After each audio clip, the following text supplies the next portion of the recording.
Hi hello dear friends, എല്ലാവർക്കും നമസ്കാരം. എല്ലാവർക്കും നമ്മുടെ ചാനലിലേക്ക് സ്വാഗതം. ഇന്ന് ഞാൻ വന്നിട്ടുള്ളത് സോയാ ചങ്ക്സ് കറി റെസിപ്പി ആയിട്ടാണ്.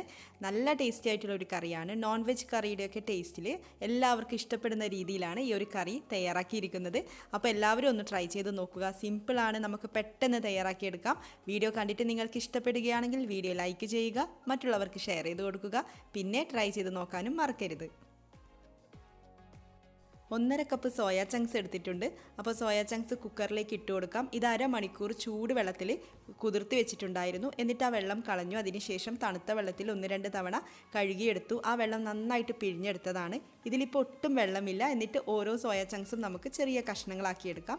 മുഴുവനായിട്ട് ചേർത്ത് കൊടുക്കുന്നതാണെങ്കിൽ അങ്ങനെയും ചേർക്കാം കേട്ടോ. ഞാനിവിടെ ചെറിയ കഷ്ണങ്ങളാക്കി എടുത്തിട്ടുണ്ട്. ഇതിലേക്ക് പച്ചമുളക് ചേർത്ത് കൊടുക്കുന്നുണ്ട്. 3 പച്ചമുളക് ചേർത്ത് കൊടുക്കാം. ഒരു വലിയ സവാള അരിഞ്ഞിട്ട് ചേർത്ത് കൊടുക്കാം. പിന്നെ ഇഞ്ചി വെളുത്തുള്ളി ചതച്ചിട്ടാണ് ചേർത്ത് കൊടുക്കുന്നത്. ചെറിയൊരു കഷ്ണം ഇഞ്ചിയും 8 അല്ലി വെളുത്തുള്ളിയും കൂടെ ചതച്ചെടുത്തതാണ്. പിന്നെ ഇതിലേക്ക് ഒരു വലിയ തക്കാളി, നന്നായിട്ട് പഴുത്ത ഒരു തക്കാളി കട്ട് ചെയ്തിട്ട് ചേർത്ത് കൊടുക്കാം. പിന്നെ 1-2 തണ്ട് കറിവേപ്പില ചേർത്ത് കൊടുക്കാം. ഇനി ഇതിലേക്ക് പൊടികൾ ചേർത്ത് കൊടുക്കാം. 1/2 ടീസ്പൂൺ മഞ്ഞൾപ്പൊടി ചേർത്ത് കൊടുക്കാം. പിന്നെ നോൺ വെജ് കറിയുടെ ഒരു ടേസ്റ്റ് ആണല്ലോ, അപ്പോൾ അതുകൊണ്ട് തന്നെ മല്ലിപ്പൊടി കുറച്ച് കൂടുതൽ ചേർത്ത് കൊടുക്കണം. 1.5 ടേബിൾ സ്പൂൺ മല്ലിപ്പൊടി ചേർത്ത് കൊടുക്കാം. പിന്നെ 1 ടേബിൾ സ്പൂൺ മുളക് പൊടി, കാശ്മീരി ചില്ലിയാണ് യൂസ് ചെയ്തിട്ടുള്ളത്. അപ്പോൾ സാധാരണ മുളക് പൊടിയാണെങ്കിൽ നിങ്ങൾ നോക്കിയിട്ടൊക്കെ ചേർത്ത് കൊടുത്തോളൂ. 1 ടേബിൾ സ്പൂൺ മുളക് പൊടി ചേർത്ത് കൊടുത്തിട്ടുണ്ട്.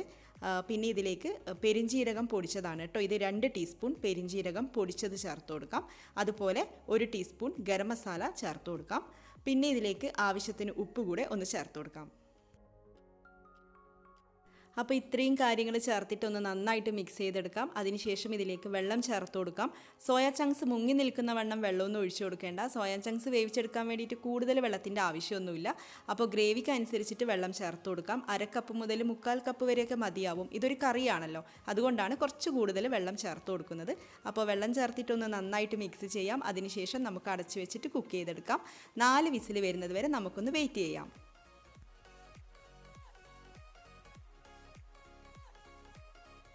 വെളിച്ചെണ്ണയാണ് ഈ ഒരു റെസിപ്പിക്ക് വേണ്ടിയിട്ട് കൂടുതൽ നല്ലത്. അപ്പോൾ ഞാനിവിടെ 2 ടേബിൾ സ്പൂൺ വെളിച്ചെണ്ണ ഒഴിച്ചിട്ടുണ്ട്. ചൂടായിട്ട് വരുമ്പോൾ അതിലേക്ക് 1 ടീസ്പൂൺ പെരിഞ്ജീരകം ചേർത്ത് കൊടുക്കാം. നേരത്തെ പെരിഞ്ജീരകം പൊടിച്ചിട്ടാണല്ലോ ചേർത്ത് കൊടുത്തത്.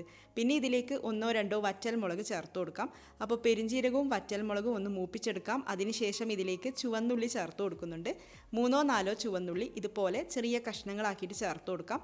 എന്നിട്ടൊന്ന് നന്നായിട്ട് വഴറ്റിയെടുക്കാം.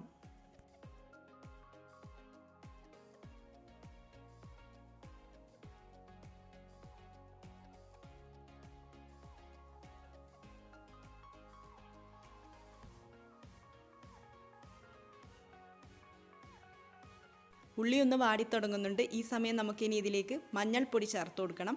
1/4 ടീസ്പൂൺ മഞ്ഞൾപ്പൊടി ചേർത്തിട്ട് ഒന്ന് നന്നായിട്ട് മൂപ്പിച്ചെടുക്കണം. പിന്നെ പൊടികൾ ചേർക്കുന്ന സമയത്ത് ലോ ഫ്ലെയിമിൽ വെക്കണം. ഫ്ലെയിം ഒട്ടും കൂടാൻ പാടില്ല, അതൊന്ന് ശ്രദ്ധിക്കണം. ഇനി നമുക്കിതിലേക്ക് കുരുമുളക് പൊടി ചേർത്ത് കൊടുക്കാം. 1 ടീസ്പൂൺ കുരുമുളക് പൊടി ചേർത്ത് കൊടുക്കാം. പിന്നെ വീണ്ടും ഞാനിതിലേക്ക് കാശ്മീരി ചില്ലി എന്ന് ചേർക്കുന്നുണ്ട്, നല്ലൊരു കളറിന് വേണ്ടിയിട്ടാണ്. അപ്പോൾ 1/2 ടീസ്പൂൺ കാശ്മീരി ചില്ലി പൗഡർ ചേർത്ത് കൊടുക്കാം. അതുപോലെ 1/2 ടീസ്പൂൺ ഗരം മസാല കൂടെ ചേർത്തിട്ട് ഒന്ന് നന്നായിട്ട് വഴറ്റിയെടുക്കാം. ഈ പൊടികളുടെയൊക്കെ റോ സ്മെല്ലൊന്ന് മാറി വരട്ടെ.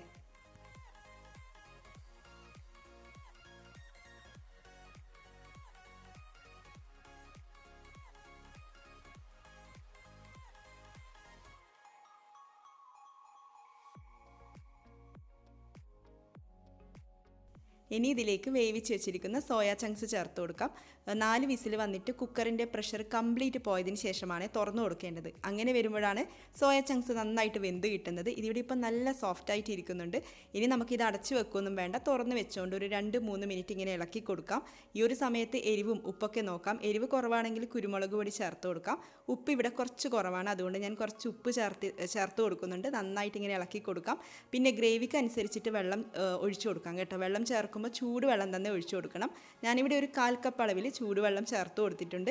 ലാസ്റ്റായിട്ട് ഇതിലേക്ക് കുറച്ച് മല്ലിയില കൂടെ ചേർത്ത് കൊടുക്കാം.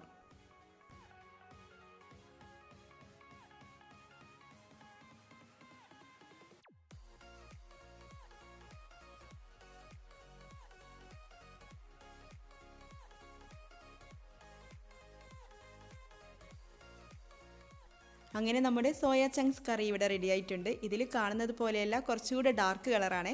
അപ്പോൾ എല്ലാവരും ഒന്ന് ട്രൈ ചെയ്ത് നോക്കണം. നല്ല ചിക്കൻ കറിയുടെയൊക്കെ ടേസ്റ്റാണ്. പിന്നെ നമ്മുടെ ചാനലിൽ സോയ ചങ്ക്സ് വെച്ചിട്ട് വേറെയും കുറച്ച് റെസിപ്പീസൊക്കെ ഉണ്ട്. അതൊക്കെ കാണാത്തവരാണെങ്കിൽ കാണാനും ട്രൈ ചെയ്ത് നോക്കാനും നിങ്ങളുടെ അഭിപ്രായം അറിയിക്കാനും മറക്കരുത്. അപ്പോൾ ഇതുപോലുള്ള റെസിപ്പീസുമായിട്ട് നമുക്ക് വീണ്ടും കാണാം. താങ്ക്